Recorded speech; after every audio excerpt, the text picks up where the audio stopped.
Ladies and gentlemen, Yo Guardsman Nam here. I have a bit of a response or reaction so much, or, just kind of like an agreement with Mr. Joe Morgan at Joe Morgan Eat My Shorts channel. Um, Specifically having to deal with firearms. Now, I know, Blaine, you're Mr. fucking super 2A advocate and all this shit. Yes, I am. But I'm also an advocate for safe handling of firearms. Believe it or don't, I have been shot. It's not fun. It hurts. It burns, actually. All the way in. So, I decidedly thought, well, perhaps we might go over something that Joe said in his little diatribe, as it were. Um, as you can see, my pistol, it is unloaded.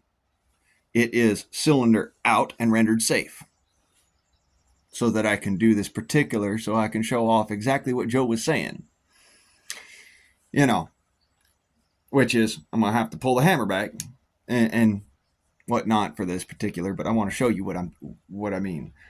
Joe said something about how a woman's purse, right? Woman's purse is pens and makeup stuff floating around inside, right? Well, I want to showcase what exactly he meant by the fact that shit's inside your purse, and you should fucking carry a holster if you're going to be that fucking stupid to holster your gun in your purse without a holster. You are fucking retarded. But this is in a sense of this is what happens when you are walking around with that purse. Okay? So, by the way, we're going to have a bit of a discussion after the fact. I'm going to turn on a light in case the door shuts, because I don't want people to sit here and think, oh my God, he went away, and have a freaking meltdown. So, imagine that, you got your little Sharpie marker down in your purse and whatnot, and it's floating around, and that motherfucker just, okay? And you've got your gun. Now, this is just an analog, folks. It's not a fucking slide pistol with, you carry one in a chamber and it freaking got a magazine locked in it. But it's the same concept because it is a single action pistol. Okay? It's the same fucking concept. Because slide action pistols run off of a single action concept. Most of them. Some of them have a double action, but still.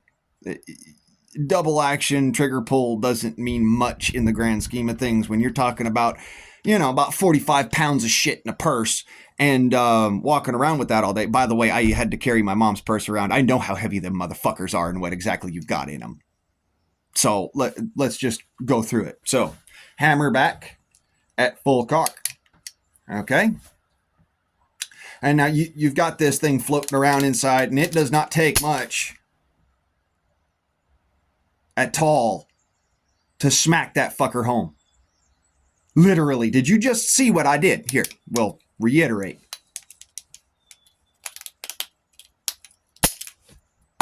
Literally 3 fingers. That is about 1.5 pounds of pressure. 45 fucking pounds of shit hanging around in a damn purse and knocking around. And this thing gets caught up in a sidewall and something bumps the back of your gun because you shift your purse or whatever. Boom! There goes off one round. And it just takes the simple shock of that happening for you to drop your purse, and there goes off another round. There's a reason to be fucking angry. There's a reason why Joe said what he said, and I appreciate what he said. Because the reality of it is, do not point a firearm, which is, you always treat it as if it's loaded. Even when you can tell it's not, you treat it as if it's loaded. You'll notice I was pointing it down. I was holding it at a specific position when I'm doing this and knocking this around so that, goofball as it is, it's still following the basic rules of firearm safety. I am pointing it at the ground out of frame of this particular. I'll even show you that ground so you know there's nothing in the way that I'm worried about destroying. Do you see what I'm saying? Inside of that purse, you've got no visual cue to tell you that this thing is pointed in a safe position. Now, this is, of course, again, just analog. It is not the same thing as specifically as, a slide action semi-automatic firearm. However, the action itself is the same. It is a single action trigger and hammer mechanism. Same as like a single action striker fire mechanism. They both operate off the same principle. A trigger pull equals discharge. Okay, and you are discharging spring pressure in order to create the kinetic energy necessary to detonate a chemical primer, to detonate a chemical propellant.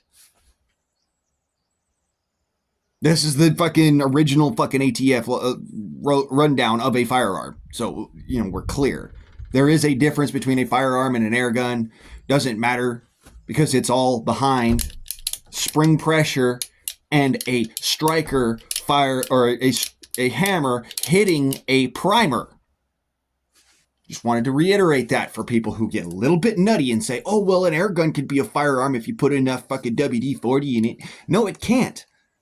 It's called dieseling for a fucking reason. It's called impellant for a reason instead of propellant.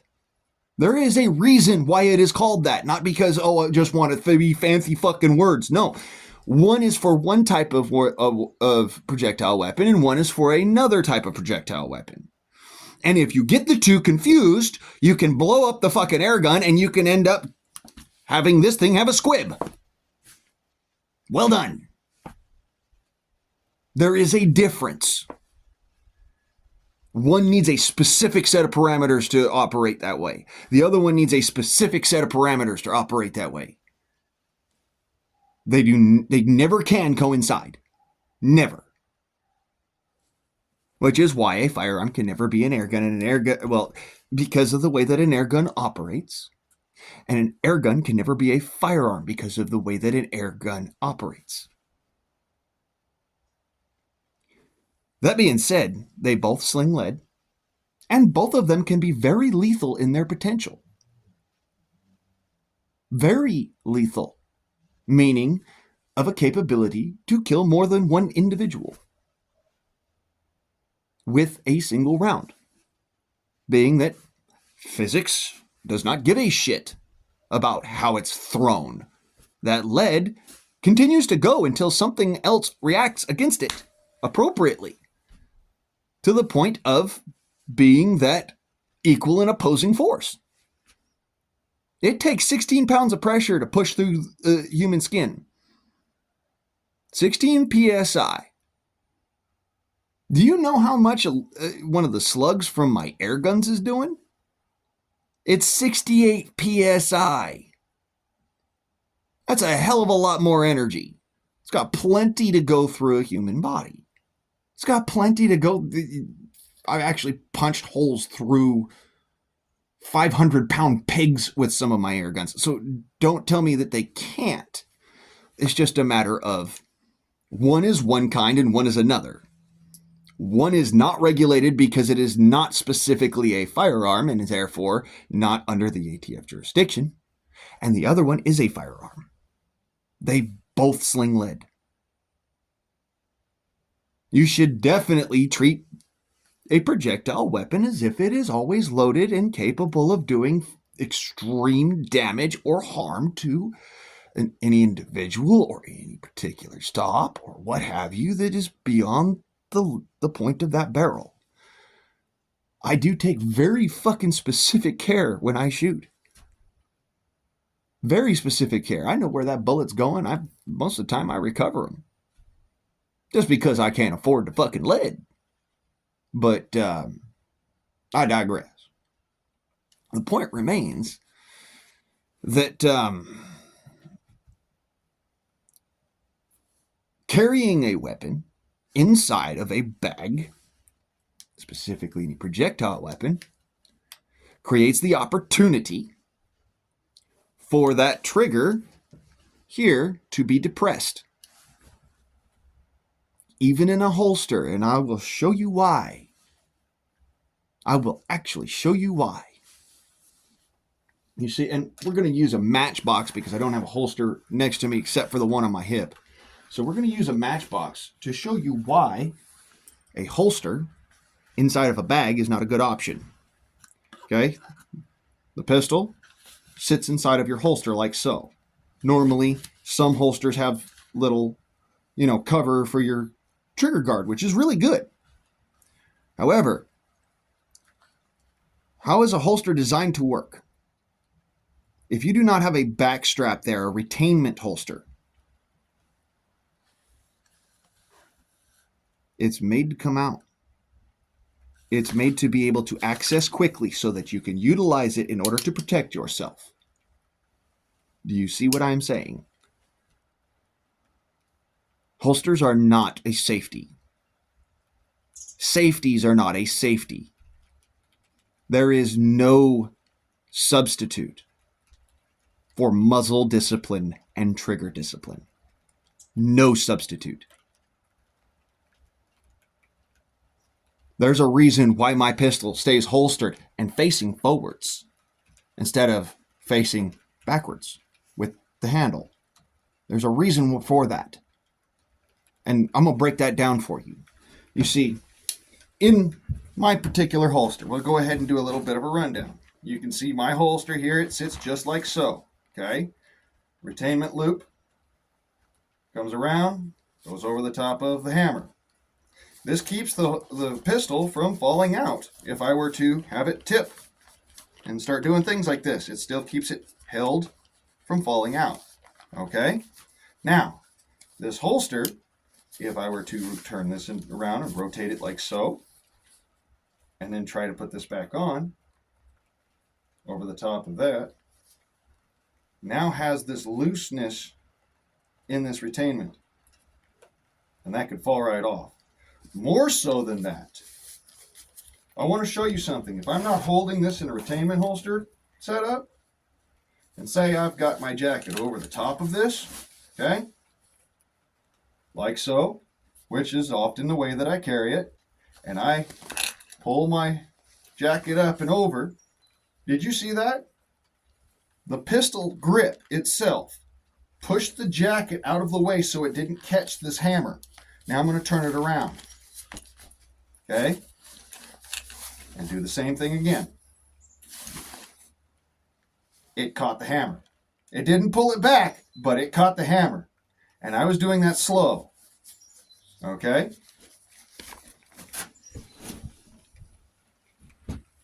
This is what I'm talking about when I say that there are specific reasons for a specific type of carry with a specific type of firearm.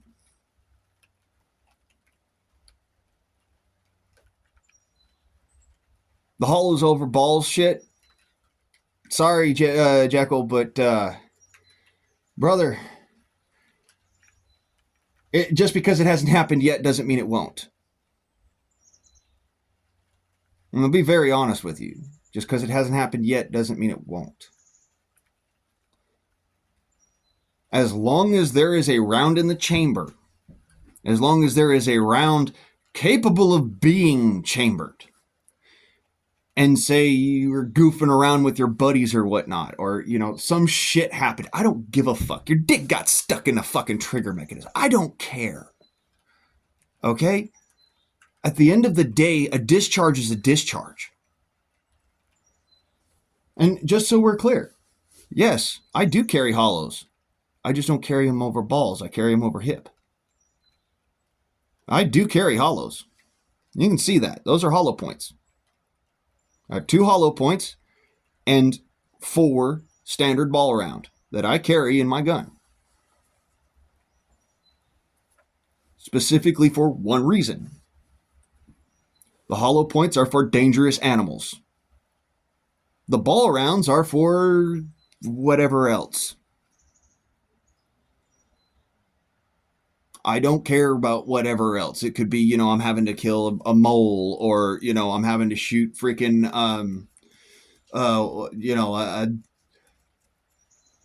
say like a bobcat jumps into my yard or something. I don't want to have to grab for my air rifle for that. Just because while I know the air rifle can do it, being the legalities of the bullshit, that's why ball round, that's why 44 caliber, that's why firearm. It just makes it easier in the courts. That's the only reason.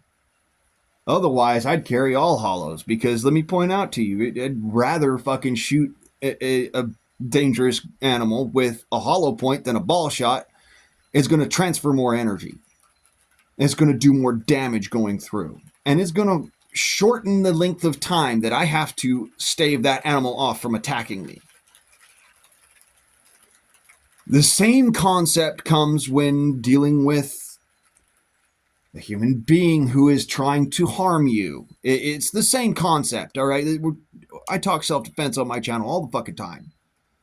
Mixed martial arts is great if the situation calls for unarmed combat.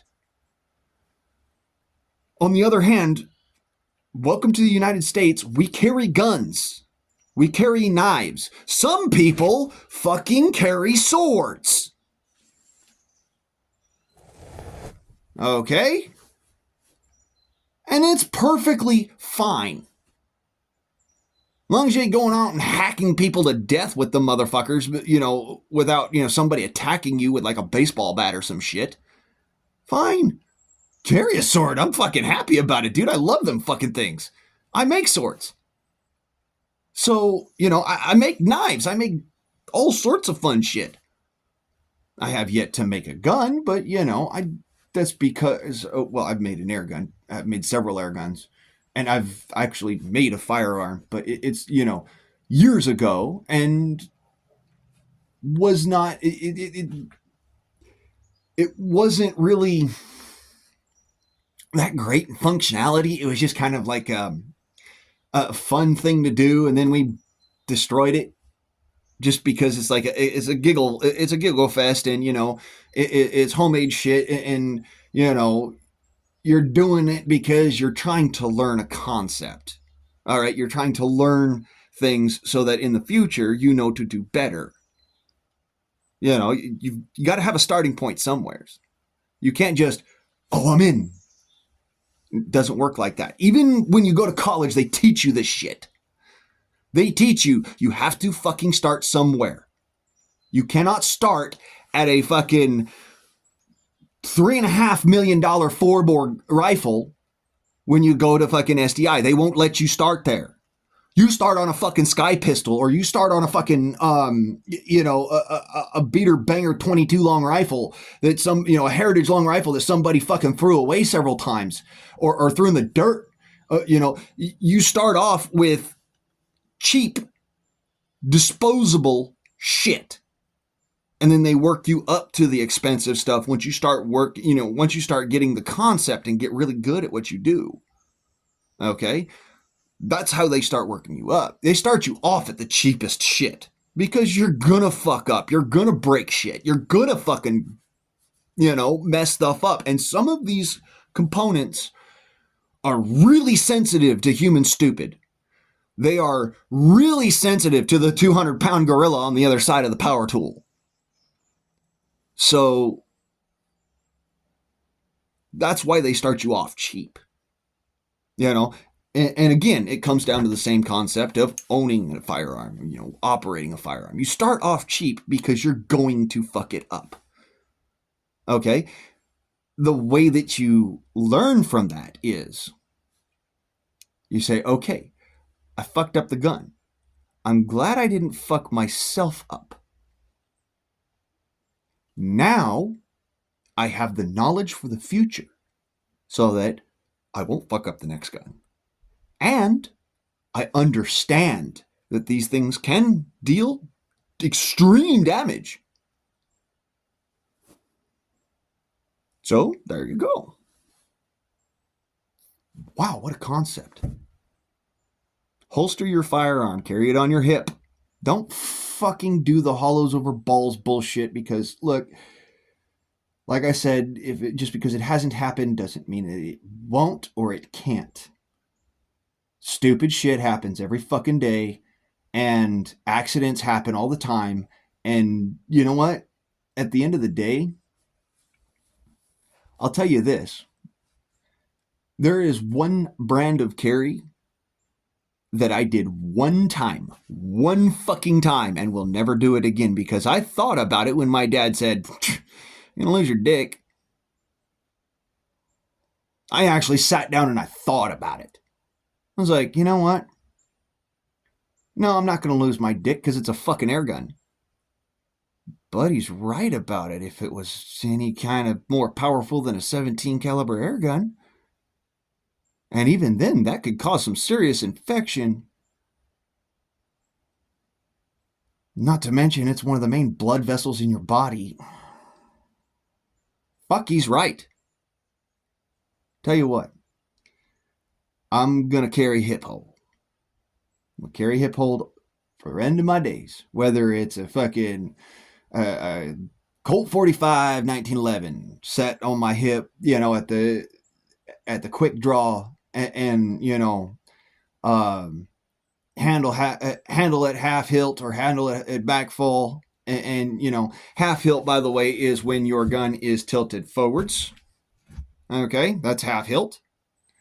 And back full is when you carry straight up and down, perpendicular. Just in case you were wondering what I'm talking about. So, yeah, by the way, this is called the road agent or the cavalry hold when it's butts forward. Okay? That's what it's actually referred to as a road agent or the cavalry. And of course, yes, if you want, I can do a road agent spin. Here you go. Ready? Ready? There you go. Yes, I can do the road agent spin. And I could do it with that fucking massive ass 12-inch long barrel. I mean, look at how long that fucking thing is. That's up against my forearm here. That is a freaking long ass barrel. And just so we're clear, the barrel goes all the way back to the forcing cone in a revolver. That's how they work. But, yeah. So, what did we learn today, folks? Go ahead and drop it down in the comments what your answer is, what we learned today. What you learned today. And furthermore, go ahead and let me know how you're doing. I actually do like to know this shit. I do care. It doesn't seem like I do all the time, I'm sure, because, I'm an asshole, and you know what? Yeah, oh, well, fucking well, or I try to make a joke or some shit. But at the end of the day, I actually do give a shit. So go ahead, drop me down a comment in the comment section below. If you like this video, then go ahead and hit that thing that looks kind of like that. Okay? And if you didn't like this video, tell me how and why you didn't like this video. And, oh, by the way, if you just didn't like this video because it's your political fucking whimsy, you can all eat my fucking shorts.